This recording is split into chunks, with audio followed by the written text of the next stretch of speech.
Bonjour à tous. Dans le cadre de projet e-learning, nous allons voir dans cet exercice la façon de présenter aux apprenants divers contenus qu'ils devront visualiser avant d'accéder à l'écran suivant. En effet, parfois, le concepteur pédagogique ou chef de projet dispose sur certains écrans des connaissances considérées comme clés et devant être vues et parcourues obligatoirement avant de pouvoir continuer. C'est ce que nous allons donc mettre en place dans cet exercice en utilisant les fonctions avancées de Captivate.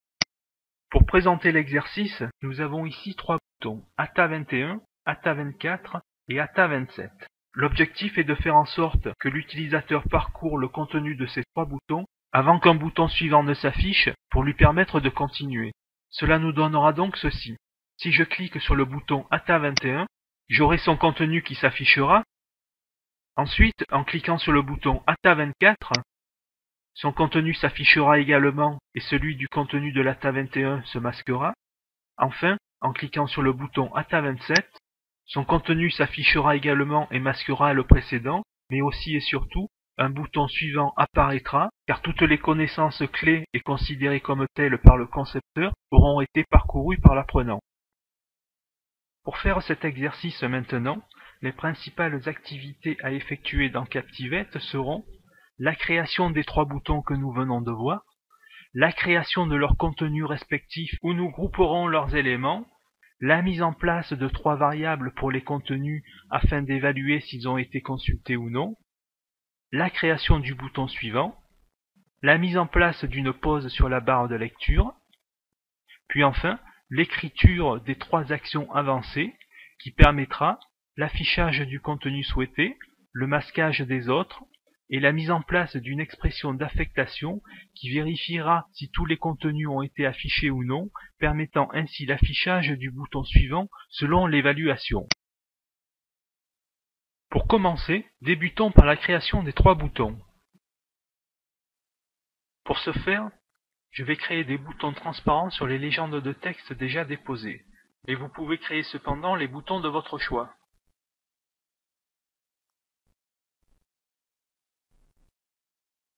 Donc je sélectionne un bouton, j'affiche ses propriétés.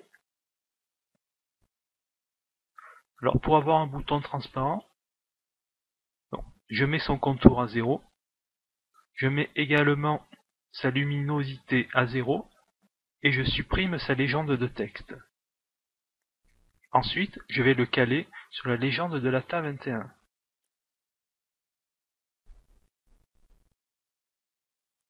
Nous avons donc un premier bouton transparent que nous n'oublions pas de nommer bouton ATA21. Voilà, premier bouton transparent. Pour créer le second bouton, je vais faire un copier-coller avec le clic droit de la souris. Donc je copie celui-là et je le colle et je le déplace au-dessus de la légende de texte de l'ATA24. Et je le nomme bouton ATA24. Pour créer le troisième bouton, je colle le premier qui est déjà copié. Je vais le coller sur la légende de texte et l'image de l'ATA27 et je le nomme bouton ATA27. Je vérifie maintenant pour chacun d'eux que leur durée est sur le reste de la diapositive. Donc voilà pour le bouton de l'ATA21. Pour le bouton de l'ATA24, la même chose. Et pour le bouton de l'ATA27, reste de la diapositive également. Voilà, nous avons notre premier bouton ATA21, second bouton ATA24, troisième bouton ATA27. Maintenant, nous allons mettre en place les contenus qui seront appelés par ces boutons et nous grouperons leurs éléments. Alors pour la création des contenus, vous pouvez insérer de votre côté tous les contenus de votre choix. Vous pouvez insérer du texte, des images, des schémas, vos animations, vos widgets, tous les éléments nécessaires à vos contenus. Pour ma part, j'ai commencé à préparer certains éléments. Donc si on regarde le montage chronologique, j'ai ici les éléments correspondant à l'ATA21 que j'affiche. que je masque pour vous montrer la suite. J'ai un peu plus haut les éléments correspondant à l'ATA 24 que je masque à nouveau pour vous montrer la suite. Et j'ai ici les éléments correspondant à l'ATA 27.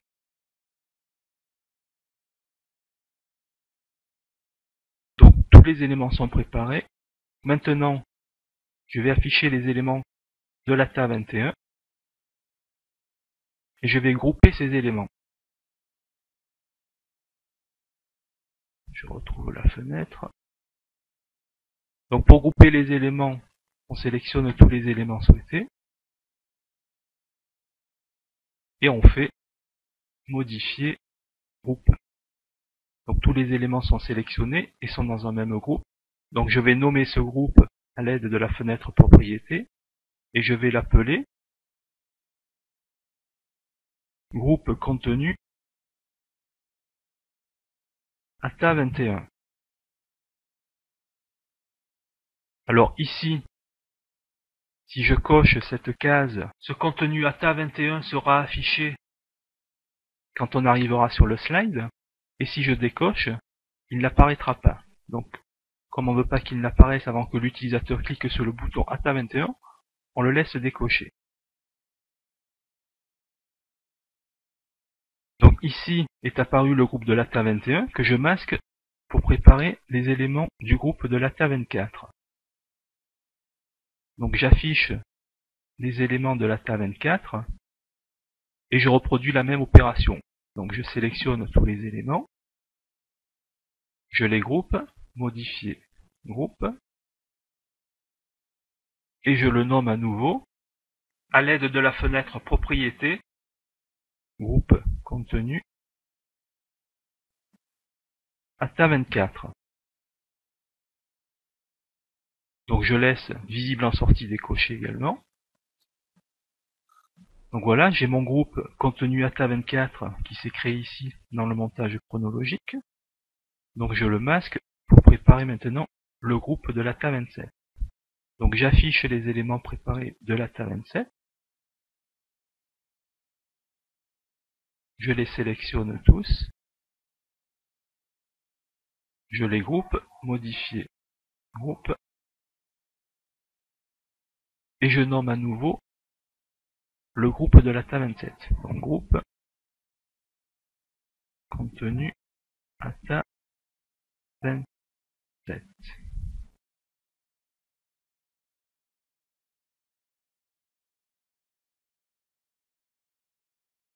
Voilà. Alors, fenêtre propriété. Apparemment, il y a un problème. Groupe contenu ATA 27.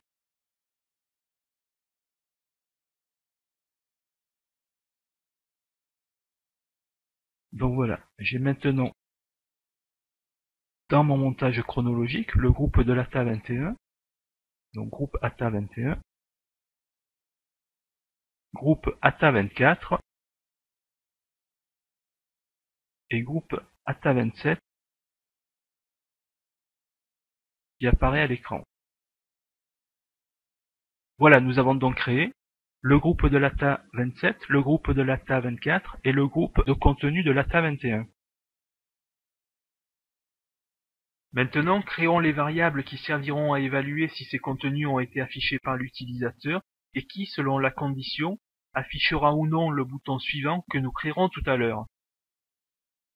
Alors pour créer ces variables, nous allons dans le menu projet, nous sélectionnons le menu variable et notre fenêtre variable apparaît. Alors dans Captivate, il y a deux types de variables. Il y a des variables système qui sont propres à Captivate et qui peuvent renvoyer divers types d'informations. Et puis il y a des variables utilisateurs que le concepteur pédagogique ou multimédia peut définir. C'est donc ce que nous allons faire pour ce projet. Donc pour ajouter une nouvelle variable, nous appuyons sur le bouton Ajouter nouveau et nous créons notre variable liée au contenu de l'ATA 21. Variable contenu ATA 21. Nous l'enregistrons. nous créons une seconde variable qui sera liée au contenu de l'ATA24. Variable contenu ATA24 que nous enregistrons également. Et nous créons une troisième variable liée au contenu de l'ATA27. Variable contenu ATA27 que nous enregistrons également. Voilà pour la création de nos trois variables liées au contenu. Concernant leurs valeurs, nous laissons ici leur champ vide et nous les paramétrerons lors de l'écriture du script d'action avancée. Après la création de nos variables, dont nous y reviendrons dans quelques instants, créons le dernier objet graphique qui nous manque, le bouton suivant.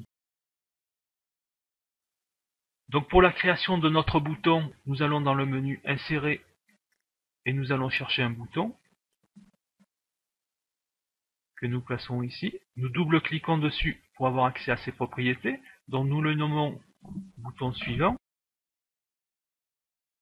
Nous décidons de modifier sa couleur en bleu. De même, on lui met un contour bleu.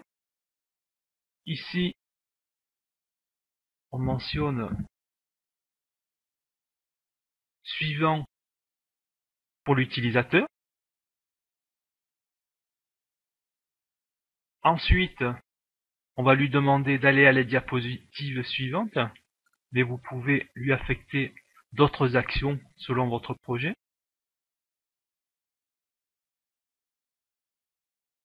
Concernant sa durée d'affichage, on le place sur toute la diapositive. Et enfin, important, on va décocher visible en sortie, qu'il ne soit pas affiché par défaut lors de l'accès à la diapositive. Voilà, nous avons donc notre bouton suivant. Passons maintenant à l'écriture d'un court script d'action avancée qui s'exécutera au lancement de la diapositive et qui permettra de mettre en pause la barre de lecture. Pour comprendre cela, lançons le projet en son état actuel.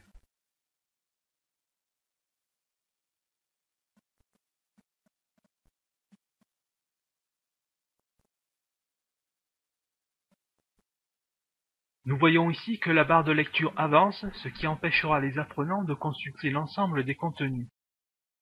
Je reviens en arrière pour vous permettre de visualiser cela une seconde fois. Il nous faut donc mettre en place au niveau de la diapositive un script qui mettra en pause cette barre de lecture. Pour effectuer cela, appelons le panneau de propriété de la diapositive directement en cliquant dessus. Le panneau propriété de la diapositive s'ouvre. Donc dans le menu Actions ici, à l'ouverture, nous allons sélectionner Exécuter des actions avancées. Pour l'écriture du script, nous cliquons ici dans le dossier Actions avancées. La fenêtre Actions avancées s'ouvre. Il y a deux types d'actions avancées, les actions standards, qui s'exécutent lors d'un clic de souris sur un bouton par exemple, ou lors de l'affichage d'une diapositive. Et des actions de conditions, qui comportent des conditions if, des conditions else, et des opérateurs, ce que nous verrons tout à l'heure. Et dans notre cas, et pour notre barre de lecture, nous allons mettre en place une action standard. Donc pour créer cette action standard, nous lui donnons un nom. Donc pause lecture.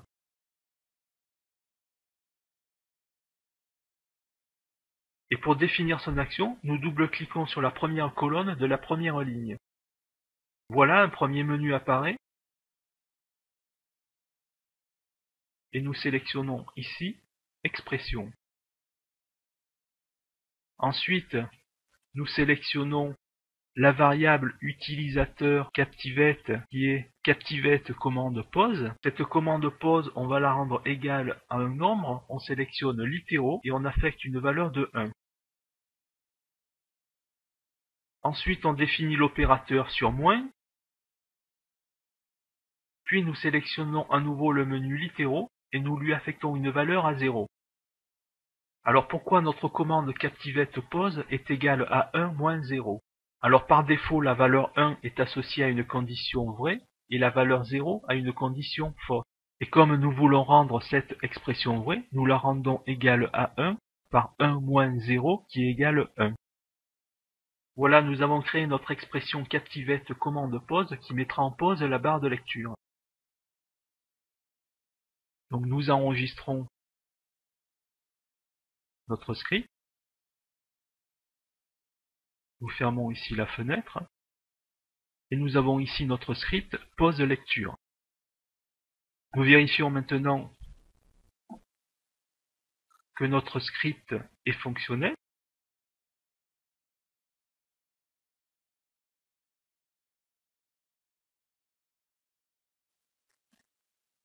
Notre fenêtre de publication s'ouvre et nous pouvons constater que la barre de lecture est maintenant en pause, ce qui permettra la consultation de tous les contenus par l'utilisateur jusqu'à l'apparition du bouton suivant qui le portera plus loin dans son parcours. Passons maintenant à la suite. Pour terminer, nous allons mettre en place 3 scripts d'action avancés que nous allons affecter à chacun des 3 boutons que nous avons créés et qui rendra fonctionnel notre projet. Ces scripts permettront l'affichage du contenu souhaité, le masquage des autres et qui évaluera si le bouton suivant doit être affiché ou non. Mettons donc en œuvre ces scripts pour chacun de ces 3 boutons. Au préalable et pour rappel, nous avons créé 3 contenus que nous avons nommés groupe contenu ATA21, groupe contenu ATA24 et groupe contenu ATA27. De même, nous avons créé 3 variables, variable contenu ATA21, variable contenu ATA24 et variable contenu ATA27. Enfin, nous avons créé un bouton suivant. Pour l'écriture de ces scripts et évaluer si les 3 contenus ont été affichés permettant ainsi l'apparition du bouton suivant, nous allons mettre en place une expression conditionnelle simple où chaque fois que l'utilisateur cliquera sur un bouton, sa variable de référence sera affectée d'une valeur de 1. Ainsi, quand les 3 variables seront égales ou supérieures à 1, cela signifiera que les 3 contenus ont été affichés. Et nous pourrons alors déclencher l'apparition du bouton suivant. Pour l'écriture du script de notre premier bouton, on le sélectionne. Donc notre premier bouton transparent ATA21. Dans le panneau Actions, nous sélectionnons Exécuter des actions avancées. Donc par défaut, on voit le script précédent qui apparaît, mais ce n'est pas grave, on va le changer. Donc on clique sur le dossier Actions avancées. Donc on va sélectionner un type d'action de condition. Donc la première chose, nous allons nommer notre script. Donc affichage.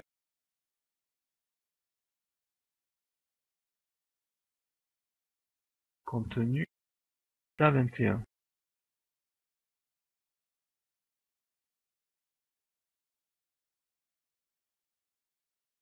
Maintenant et dans un premier temps, et à l'aide de la condition if, nous allons évaluer si les contenus de l'ATA24 et de l'ATA27 ont été affichés, en vérifiant si leur variable est supérieure ou égale à 1. Si c'est le cas, nous ferons en sorte ici dans le panneau Action d'afficher le bouton suivant, mais aussi d'afficher le contenu de l'ATA21. Donc commençons par la condition if. Donc nous allons chercher notre variable de l'ATA24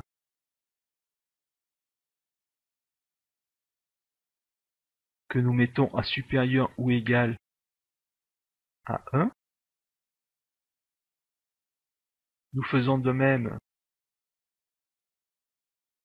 au niveau de la variable contenu ATA27 que nous mettons supérieur ou égal à 1.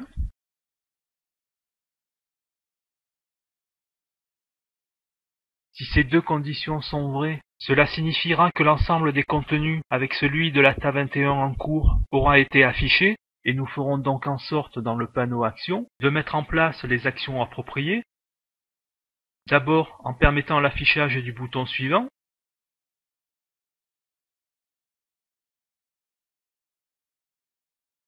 Nous faisons également apparaître le contenu de l'ATA21, puisque c'est là l'objectif de l'utilisateur.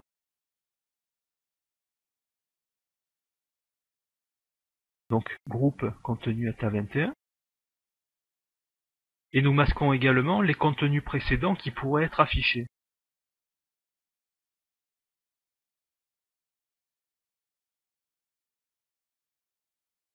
Donc masquer. Groupe de l'ATA24. Et masquer également le groupe de contenu de l'ATA27 qui pourrait être affiché. Voilà donc nos actions si les conditions sont vraies. Maintenant, si nos actions ne sont pas vraies et qu'au moins l'un des contenus n'a pas été vu ou n'est pas égal ou supérieur à 1, nous devons indiquer les actions que nous souhaitons effectuer dans le panneau Else. Donc nous ferons en sorte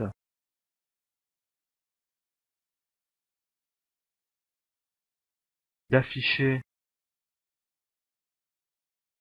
le contenu de l'ATA21, d'affecter à ce contenu une valeur de 1 pour montrer que l'utilisateur l'a parcouru au moins une fois. Donc variable contenu 21 avec une valeur de 1. Et nous masquerons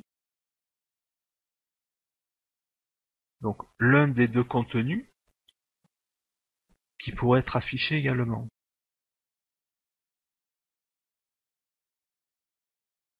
Donc groupe ATA24.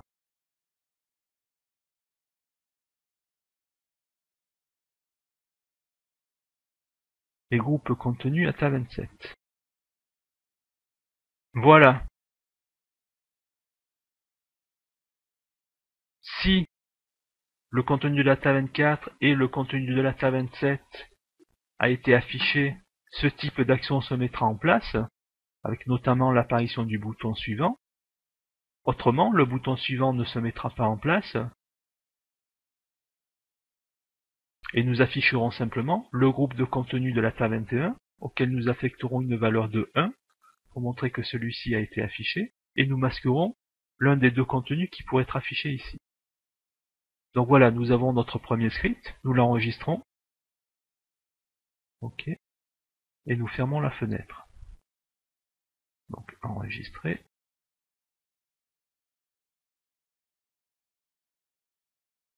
Voilà, maintenant, au niveau du panneau de propriété de notre bouton ATA21, nous sélectionnons ici notre script affichage contenu ATA21. Voilà, notre premier script est créé.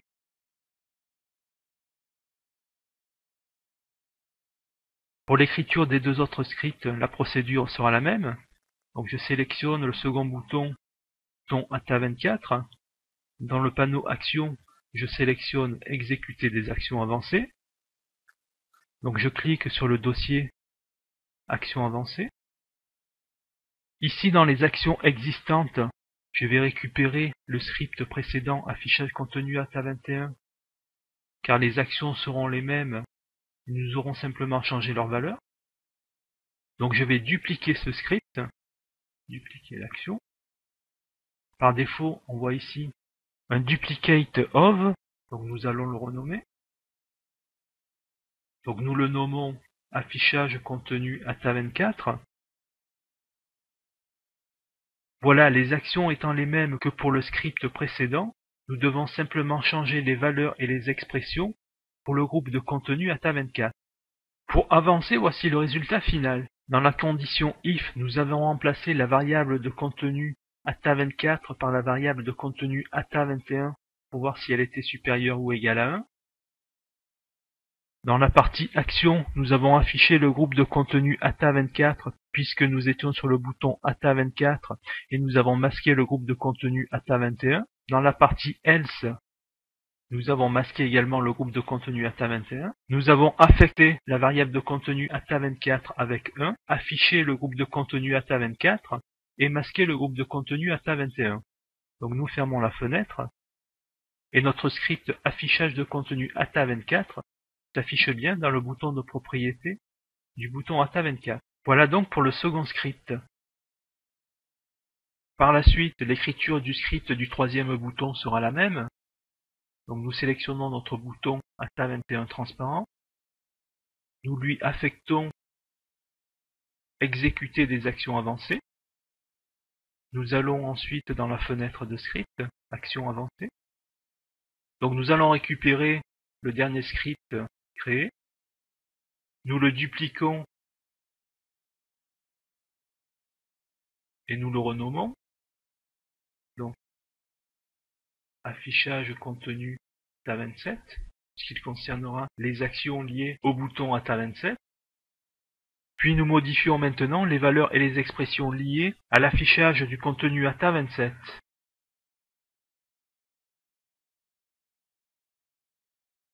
Ce qui nous donne au final ceci. Si les contenus de l'ATA21 et de l'ATA24 ont été affichés, ce type d'action s'exécutera, à savoir l'affichage du bouton suivant, également l'affichage du contenu ATA27. Autrement, si ces conditions ne sont pas remplies, nous affecterons notre variable de contenu ATA27 avec 1, nous afficherons notre contenu ATA27, et nous masquerons l'un des deux autres contenus qui pourraient être déjà affichés. Le script de notre troisième bouton est donc créé. Nous fermons la fenêtre car il a été déjà enregistré préalablement. Nous paramétrons ce script d'affichage contenu ATA27 sur notre bouton ATA27. Voilà, nous avons maintenant l'écriture de nos trois scripts. Script sur le bouton ATA21, script sur le bouton ATA24 et sur le bouton 27. Il ne nous reste maintenant plus qu'à faire le test.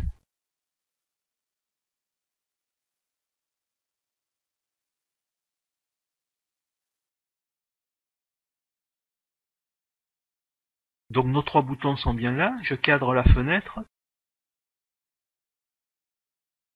Je vais cliquer sur un bouton au hasard, le bouton ATA24, son contenu s'affiche correctement. Puis sur l'ATA21, son contenu s'affiche également. Je vais cliquer à nouveau sur l'ATA24. Son contenu s'affiche aussi et le bouton suivant n'apparaît pas. Et maintenant, en cliquant sur le bouton 27, son contenu s'affiche et l'on voit également que le bouton suivant apparaît. Ce bouton apparaît donc bien uniquement quand tous les contenus ont été affichés. Voilà, cet exercice est terminé. J'espère qu'il vous aidera ou qu'il vous servira pour la mise en place de vos projets.